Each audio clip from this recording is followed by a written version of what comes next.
Hey guys, Dalek44 here. I need no introduction, but I've got one anyway. Let's talk about Postman Pat. It was a British stop-motion animated children's television series first produced by Woodland Animations, owned by Ivor Wood. It was aimed at preschool children and concerns the adventures of Pat Clifton, a postman in a fictional village of Greendale. It was written by John Cunliffe, the man who brought us Rosie and Jim, and directed by animator Ivor Wood, who worked on The Magic Roundabout, Paddington Bear and the Herd. This wasn't anything action-packed or adventurous like a lot of TV shows I used to watch, but it was very decent. It had a nice friendly postman who always got the job done come rain, shine or snow, and a bunch of villagers who were very friendly, and we got to know more about them as the episodes went on. And of course it had that catchy as hell theme song. Postman Pat, Postman Pat, Postman Pat, and his black and white cat. Making a movie based off of this TV show would be a tricky challenge, but it wouldn't be impossible. Some great care would have to be taken. I know, let's get that guy from Greenway. And while we're at it, why don't we get that Scottish actor who played Doctor Who? No, not him. There you go. And let's also get that ginger coward from the Harry Potter films. And while we're at it, why don't we get one of the greatest companies of all time? Classic Media. Now you'd think that a company like that would stay true to the original Postman Pat and what made it so great. And what did we get? Postman Pat the movie.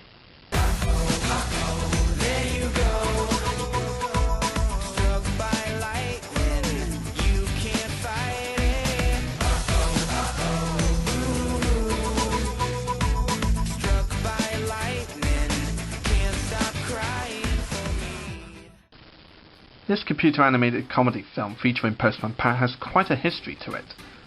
It was originally meant to be released on the 24th of May 2013, but was pushed back to 23rd of May 2014.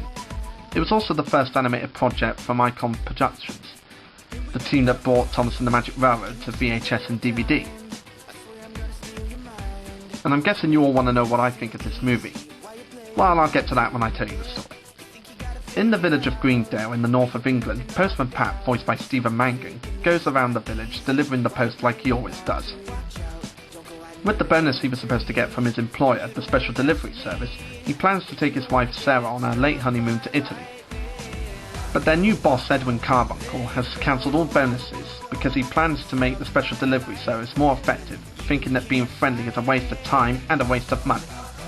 Another asshole who just wants more money. When Pat gets home to try and tell Sarah about the fact that the honeymoon is cancelled because of their new boss, his son Julian shows Pat the TV show You're the One, hosted by Simon Cowell. Take a guess at which colossal prick he's based off of. No, really, come on, take a wild guess. The next auditions for the show come to Greendale, and Cowell confirms that the person who wins the contest will be awarded a holiday to Italy and a record contract. Pat decides to take part in the contest, and his unexpected singing voice, played by Ronan Keating, wins the contest.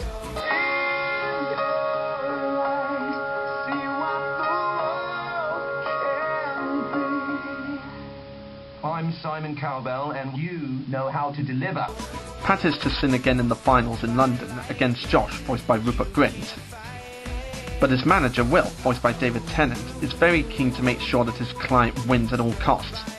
He even resorts to cartoonish antics to make sure that Pat doesn't win the competition, or even makes it for that matter. I'm going to stamp out that postman. The Chief Executive Officer of the Special Delivery Service, Mr. Brown, voiced by Jim Broadbent, and Edwin Carbuncle have been watching the contest on the telly, so they plan to make a publicity campaign around Postman Pat. We've even got a telly programme. I'm just an ordinary postman. Which is a clever reference to the TV series. Carbuncle also makes a robot replica of Pat called the Patbot 3000 to take over his postal duties while he's away. The most important thing for a postman is speed, efficiency, ruling the world. Well, I was going to say being friendly. Along with another robot replica of Jess called the Jessbot as well. After Pat is gone, the Patbot delivers the rounds like Pat normally does, but it behaves very oddly as soon as it starts malfunctioning, and the people of Greendale are starting to complain about Pat behaving in such a way.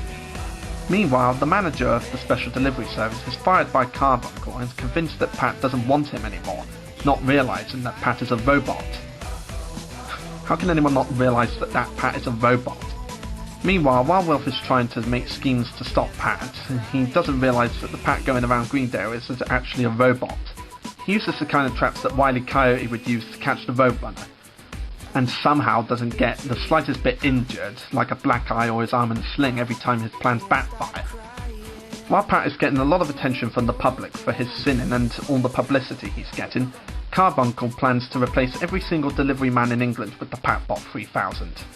And the rest of the film is just Pat having to make the choice of either winning the final performance or giving it all up to save Greendale from the robots.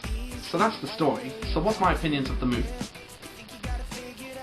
Well, it's decent. Hear me out. This movie has gotten a lot of mixed reactions from critics around the world ever since it was first released.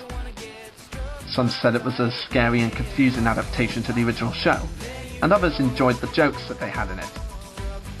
And you may remember my reaction to the trailer of this film. What? But after watching the film in the cinema, it actually turned out to be better than the trailers made it out to be. And hell, I enjoyed a lot of the jokes in the film. Like that post-Dalek makes me laugh every time I see it appear.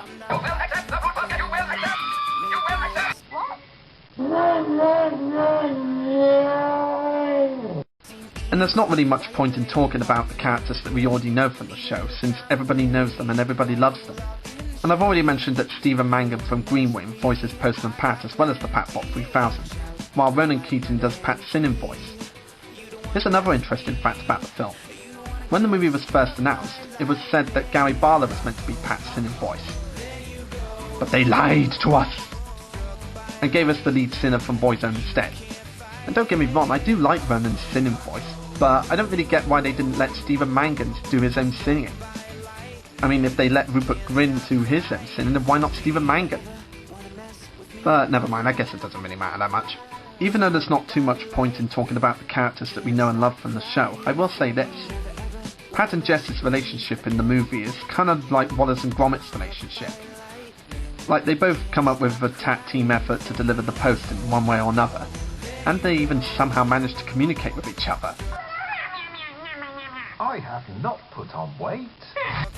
Maybe they've known each other for so long now that they can somewhat understand what they're trying to say. Now let's talk about the new characters for the film. There's Josh, a boy band star voiced by Rupert Grint from the Harry Potter films. Josh was one of the two finalists in You're the One, the other being Pat, of course. Josh is obsessed with video games, and this plays a part in the climax of the movie, which I won't really give away. He's calm, cool and collected, and takes a liking to Jess. Your cat's amazing. And unlike Wilf, he's not very competitive and is always happy to let the best man win. If that's not being a good sport, I don't know what the hell is. There's Wilf, voiced by David Tennant, Josh's manager in You're the One, and puts a lot of effort into making sure that he wins the London finals. So when Postman Pat from Greendale suddenly comes into the picture, blows everyone away with his wonderful singing voice and starts to become favoured to win, Wilf realises that he must do whatever it takes to eliminate the competition. So he goes to various cartoon antics that the Coyote would use to catch the Roadrunner just to eliminate Pat from the competition. The trailers made it look like that Wilf was going to be the villain, but it turns out it was just Edwin Carbuncle who was the real villain and Wilf was just more of a side villain. But I really do enjoy this character. He's very hilarious. I mean, David Tennant puts a lot of effort into the performance, and he's extremely cartoonish and over the top as the character. And that's why I love Wilf so much. And I'm not just saying it because David Tennant plays him, he really is a very funny character. And as I said, he's very cartoonish and over the top, but he's still freaking hilarious to watch. Seriously, I love how over the top and cartoonish David Tennant's character is. From watching the trailers, I always thought that he was going to be the main villain of the film, but no, it turned out to be some asshole who just wants more money. But Tennant's still damn funny. You should have stuck to Lighthouse, man. Mr. Brown, voiced by Jim Broadbent, is the CEO of the Special Delivery Service who works alongside Edwin Carbuncle. He's like a kind father figure towards Pat in all situations, but he rejected all of Edwin Carbuncle's ideas of having robots displace all postmen because of all the bad tests that the robots had recently with scaring an old woman. Mr. Brown was unaware of Carbuncle's devious plot to take over the Special Delivery Service with robots until the end of the film. And as I said before, I won't really give it away for anyone who hasn't seen it yet. I kind of see Mr. Brown as another Jim Broadbent character. You know, cheerful and all that stuff that you see in other Jim Broadbent characters. Well, except for the guy in Hot Fuzz. Catchy, isn't it? Then there's Edwin Carbuncle, the villain of the film. He's a devious schemer who plans to take over the special delivery service and replace every delivery man with robots. His early prototypes of robots didn't go down well because they looked very scary and dangerous from the first glance. However, when Pat starts to become really popular and famous in the TV show You're the One, Carbuncle saw it as a chance to put his plan into action. He redesigned one of his early prototype models to look like Pat. And to Pat and Mr. Brown, it just seemed like that he was just using the robot as a temporary operative for Pat while he was away. But it all turned out to be a diabolical plot to take over the special delivery service and replace every postman with a robot. Now that everyone loves Postman Pat, I replace every delivery man with the Patbot 3000. And as I said, he is just another one of those assholes who just wants more money. But this is a completely different way for him to want more money, by replacing everyone with machines, thinking that machines are the way of the future and they're more efficient than humans. So this movie kind of shows how technology could go too far, as it did in this film. And now we come to the all-important Patbot 3000. And I gotta say, these things look freaking terrifying when they're smiling. A number of critics like Mark Kermode have criticised how scary these things can look in front of young kids, especially sensitive ones. And I can see why. I mean, those grins do look pretty terrifying. They almost remind me of the Joker from Batman. Heck, I always wanted to just give him some Joker makeup just to complete the image. And I doubt this is what every kid who loved Postman Pat wants to see. I highly doubt that they'd want to see their favourite postman be turned into a scary looking robot, especially ones that malfunction. The Postman Pat movie kind of has a Doctor Who quality to it, and I'm not just saying that because David Tennant's in it, but the Patbots are kind of like a Doctor Who robot army. Like they walk around like the kind of like how a Cyberman would walk in the new series, and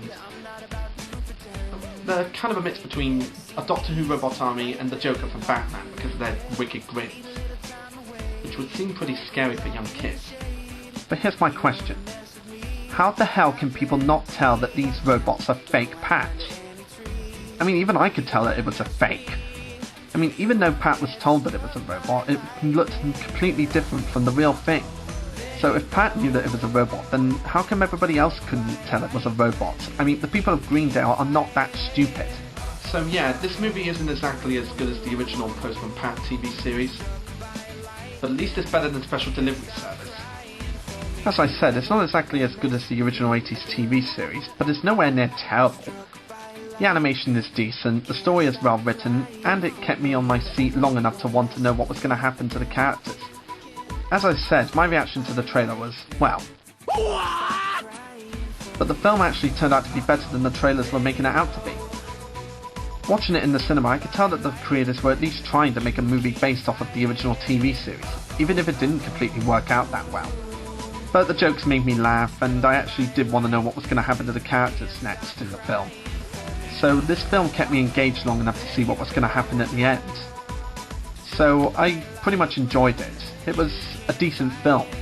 Plus, for a kids film based off of a popular kids icon that's been around for years, it did put some actual effort into it.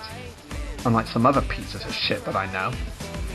I mean, it doesn't exactly beat the Lego Movie or any of the other films I've seen this year, but it's nowhere near terrible. It's a pretty decent flick. It's kind of like Thomas and the Magic Railroad in my opinion, where it's not exactly as good as the original, but it could have been a hell of a lot worse, considering how many films based on TV shows have had bad reputations recently.